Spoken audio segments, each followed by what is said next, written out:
My car started sounding like a 90s kids cycle with a plastic bottle in the spokes. कुछ याद आया? Khardung La top जाते हुए we stop for petrol.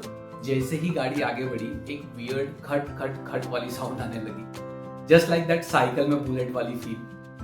पूरा petrol pump हमें मुड़ मुड़ के देख रहा था। इट वॉज सो एम्बैरेसिंग यार। लोग देख रहे थे कि इनकी गाड़ी से ये क्या आवाज आ रही है। मैंने नीचे उतर के चेक किया बट मुझे कुछ समझ नहीं आया।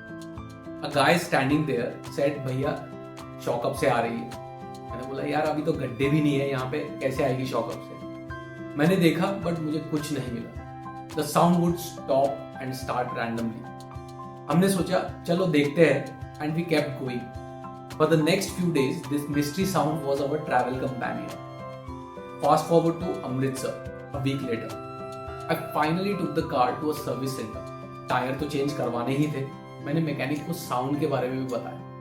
He lifted the car, looked for a minute and said, "Sir, आपकी गाड़ी के बुश खराब हो गए, a tiny rubber part." उसी की वजह से टायर घिस गए थे और वो एम्बैरेसिंग बुलेट वाली साउंड आ रही थी।